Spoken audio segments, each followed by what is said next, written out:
নমস্কার। আমাদের মাননীয় প্রধানমন্ত্রীর সরকারের 11 বছর পূর্তি উপলক্ষে শুনলাম উৎসব হয়েছে, ছবি টবিও দেখলাম। তাতে নানা হুরা উপস্থিত ছিলেন। একজন বিখ্যাত সম্পাদক নাকি পশ্চিমবঙ্গ সরকার বা তার শাসক দলকে নিয়ে নালিশও করে এসেছেন। আর এইসব হয়ে যাবার ঠিক পরেই আরও একটা দুর্ঘটনা, মর্মান্তিক দুর্ঘটনা, বহু মানুষের মৃত্যু।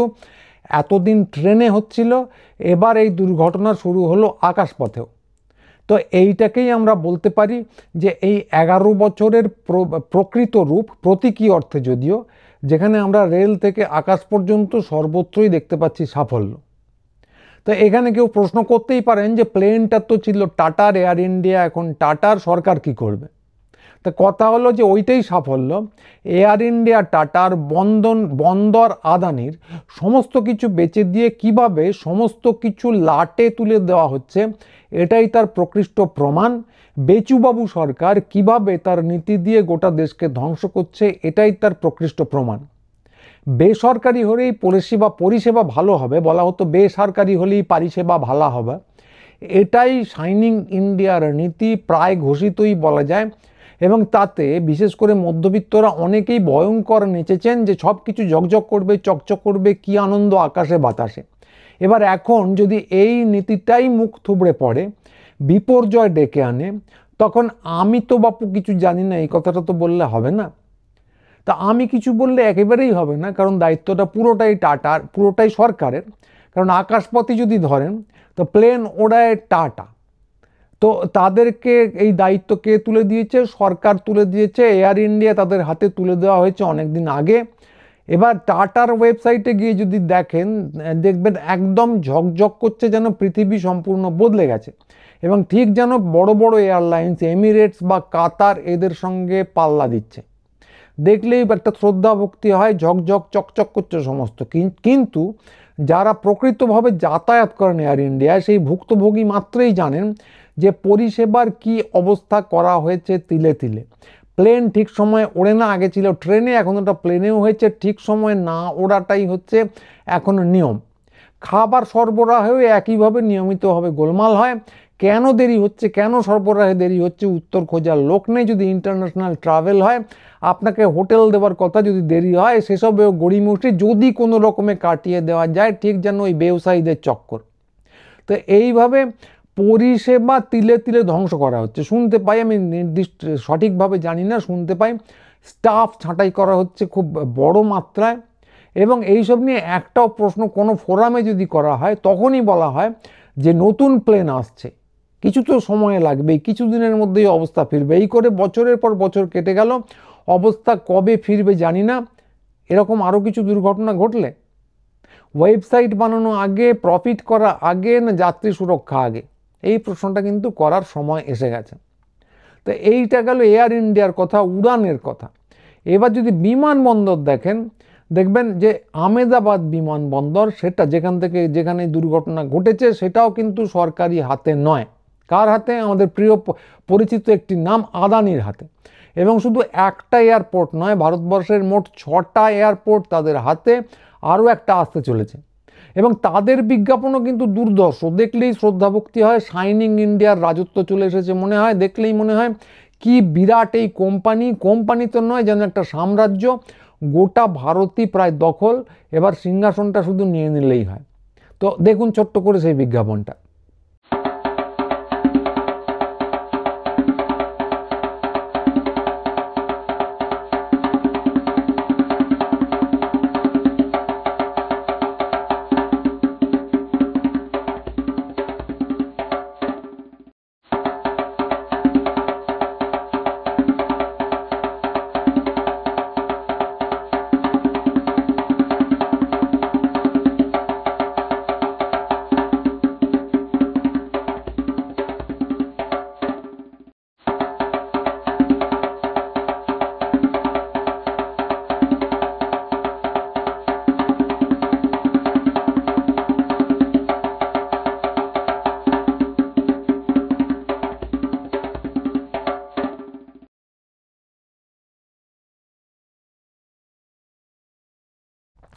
আর আমেদাবাদ বন্দর, এটা হলো সাধারণভাবে আদানির বিজ্ঞাপন।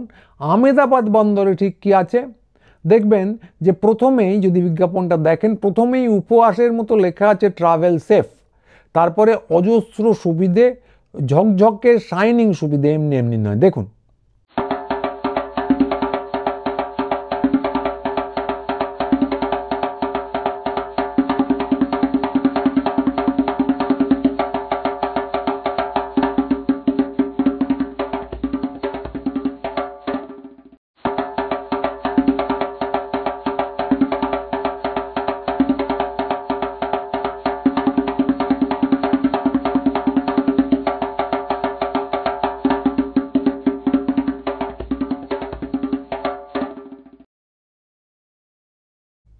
তো সব মিলিয়ে কি দেখলেন, এখানে আপনি কি পাবেন? পাবেন দামি দোকান, সেখানে এমনি এমনি নয়, 3 গুণ 4 গুণ 5 গুণ 10 গুণ দাম দিয়ে জিনিস কিনবেন, তারপর পেট পুরে খাবেন, সেও কিন্তু সস্তা নয়, সেও অনেক দাম। কফি, চা থেকে সিঙ্গাড়া যাই কিনুন তার দাম 100 টাকা। টাকা খরচা করবেন, তারপর আরও পয়সা খরচা করবেন তথাকথিত নানা সার্ভিসে, এবং সবশেষে রিল্যাক্স করবেন, সেটাও কিন্তু আরও প্রচুর টাকা দিয়ে। তো এর মধ্যে সুরক্ষাটা কোথায়? তা পাগল নাকি? ওতে তো আপনার পকেট কাটা যাবে না, ফালতু খরচা করে লাভ কি? যেখানে পকেট কাটা যাবে, যেখানে আপনি যে সত্যিকারের যা দাম তার থেকে বহুগুণ দাম দিয়ে জিনিস কিনবেন, প্রফিট দেবেন, সেটার পিছনে ইনভেস্টমেন্ট করা হবে, বিনিয়োগ করা হবে। যেখানে আপনাকে সুরক্ষা দিতে হবে, আপনি কিছুই দেবেন না, সেখানে ফালতু খরচা করে লাভ কি? তো কেন্দ্রীয় সরকারের যে বিরাট গুণ, যে তারা এই পুরো জিনিসটা, যে এই উড়ানের ব্যবস্থাটা এয়ারপোর্ট থেকে এয়ারলাইন্স পর্যন্ত পুরোটাই তারা তুলে দিয়েছে বেসরকারি হাতে। দীর্ঘদিন ধরে চেষ্টা চরিত্র করে করে ঝড়ের গতিতে চলছে, এখন তুলে দেওয়া হচ্ছে সমস্ত কিছুই বেসরকারি হাতে। এই জন্য অনেকে তাকে বেচুবাবু বলে থাকেন, বেচুবাবু সরকার। তো এই যে ব্যবস্থাটা, তাতে অনেকেই নেচেছেন, বেসরকারি হলে নাকি পরিষেবা ভালো হবে, লাফিয়েছেন যে কী সব দামি দামি ব্যাপার, ভাবা যায় না। তো বেশ করেছেন, লাফিয়েছেন। কিন্তু কথা হলো, এটা পরিষ্কারভাবে জেনে নিন যে সুরক্ষা, নিরাপত্তা, রক্ষণাবেক্ষণ বলে আর কিচ্ছু নেই, পরিষেবার বালাই নেই। খান দান এবং মোদ্দা কথা হচ্ছে, কপাল জোর থাকলে বেঁচে যাবেন, নইলে দুর্ঘটনায় জীবন দিন। তো এর দায়, আপনার জীবনের দায় বেচুবাবুর সরকার নেবে না তো কে নেবে? এই প্রশ্নটা তোলারও সময় কিন্তু এসে গেছে। তো এইগুলো গেল প্লেনের ব্যাপার, বড় লোকের ব্যাপার। ওদিকে যদি ট্রেন দেখেন, সেখানে কিন্তু এই পুরো ব্যাপারটাই চলছে, কিন্তু আরও অনেক বেশি খুললাম। ট্রেন চলছে, মাঝে মাঝেই খবর আসে দুর্ঘটনা চলছে, আবার ধামাচাপা পড়ে যায়, আবার দুর্ঘটনা হয়, বহু লোক প্রাণ দেন, পিঁপড়ের মতো মানুষ মারা যান, তাদের জীবনের কোনো যেন আর দাম নেই। তো কবচ বলে একটা জিনিস চালু হয়েছে, নামটা দেওয়া হয়েছে খুব কায়দা করে, খানিকটা হিন্দুত্ববাদী ব্যাপার স্যাপার আছে, ওই ব্যাপারে এদের খুব নজর। তো এবং সেটা এত হইচই করে চালু হয়েছিল, ঠিক যেন টাটার হাতে গেলে পরিষেবা ভালো হবে একটা প্রতিচ্ছবি। আয়নায় যেরকম প্রতিফলন দেখি, অবিকল সেরকম হইচই করে ব্যাপারটা শুরু হয়েছিল। কিন্তু দেখা যাচ্ছে তাতে দুর্ঘটনা বাড়ছে, কমছে না। যখনই দুর্ঘটনা হয় বলা হয় ওখানে কবচটা চালু ছিল না, তাহলে কবচ আছে কোথায়? এবং তার চেয়েও বড় কথা হলো, এই কবচ কারা বানায়? এই কবচ সরকার বানায় না? সরকার বানায় না, সেটাও তুলে দেওয়া হয়েছে বেসরকারি কোম্পানির হাতে। কবচ বানায় 3টে বেসরকারি কোম্পানি। তার মধ্যে সব থেকে বড় যেটা, অন্তত যাদের নাম সব থেকে বেশি শোনা যায়, তার নাম হলো HBL। সরকার এটা বানায় না, এই কোম্পানিগুলো বানায়। তো নেটে যা জানা যাচ্ছে, আমরা এই নিয়ে কিছু রিসার্চও করেছি, যে সেটার মালিক হলেন জগদীশ প্রসাদ। এবং আপনারা জেনে খুব সুখী হবেন, তিনি একজন প্রমাণিত চোর। হ্যাঁ, ঠিকই শুনছেন, তিনি একজন প্রমাণিত চোর। শুধু চোর না, আরও খুশি হবেন যে তিনি একজন প্রমাণিত গুপ্তচর।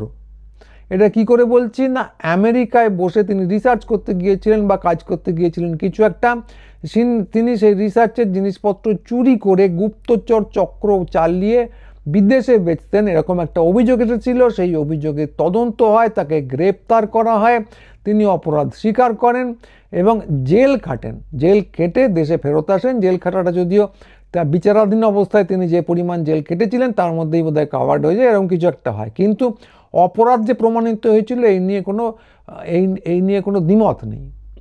তো তো তারপরে তিনি কি করেন, দেশে এসে তিনি কবচ বানানোর কোম্পানি খোলেন এবং তারপর উনি যে আমাদের প্রিয় প্রধানমন্ত্রীর সরকার এসে তাকে গলায় জড়িয়ে দেন। মাসতুতো ভাইদের মধ্যে কি সম্পর্ক হয় সেটা আপনারা জানেনই। তো তারপরে তিনি কবচ বানান এবং সেই কবচ নাকি রেলে চালু করা হচ্ছে। তো এই কবচের টেকনোলজি বেচে দেওয়া হয় কিনা জানা নেই, একেবারেই জানা নেই। ট্র্যাক রেকর্ড দেখে সন্দেহ হয়, তবে সেটা কেমন চলবে এর থেকেই বোঝা যায় এই বিভিন্ন মাসতুতো ভাইদের যে রাজত্ব, সেখানে জিনিসপত্র কেমন চলতে পারে সেটা আমরা আন্দাজ করতে পারি। ফলে যে কথাটা বলার, যারা বলছেন দুর্ঘটনা হয়েছে তো সরকার কি করবে, তাদের বলার, খুব পরিষ্কার করে বলার যে সরকারই করবে, সরকারই জবাব দেবে। কারণ নিরাপত্তা, পরিষেবা সমস্ত কিছু বেচে বেসরকারি হাতে তুলে দেবার সিদ্ধান্তটা আমাদের পাশের বাড়ির কাকুমনির নয়, এই সিদ্ধান্তটা সরকারেরই।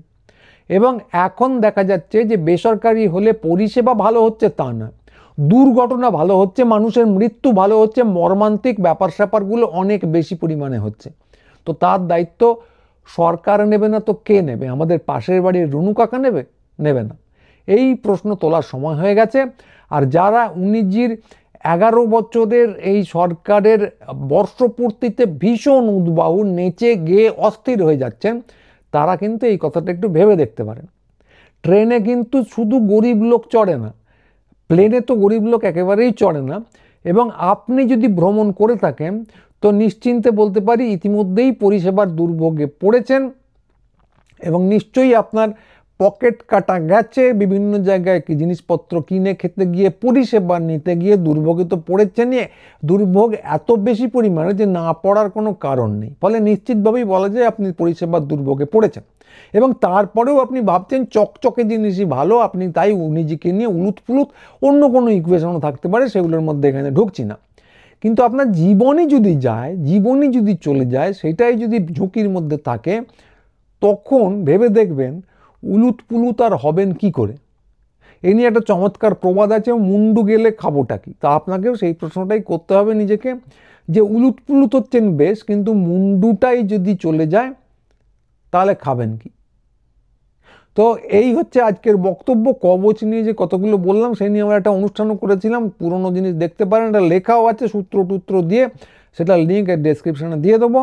আর আপনারা অবশ্যই আমাদের সাইটটা দেখবেন, আমাদের গুরু চ্যানেলটি সাবস্ক্রাইব করবেন। কারণ এই যে কেলেঙ্কারি চলছে, এ কিন্তু গদি মিডিয়া লিখবে না, তাদের লোকেরা তো গিয়ে বললাম যে উনি যে 11 বছর পূর্তিতে উলুত পুলুত, তারা কিন্তু এই সমস্ত জিনিস নিয়ে লিখবে না, কথাও বলবে না। বলতে গেলে আমাদেরই বলতে হবে, আপনাদেরই গলার আওয়াজ তুলতে হবে। তাই ভিডিওটা চারদিকে ছড়িয়ে দিন, গুরু চ্যানেলটি সাবস্ক্রাইব করুন। আজকে এইটুকুই, পরের ভিডিও নিয়ে খুব তাড়াতাড়ি আবার আসবো। নমস্কার।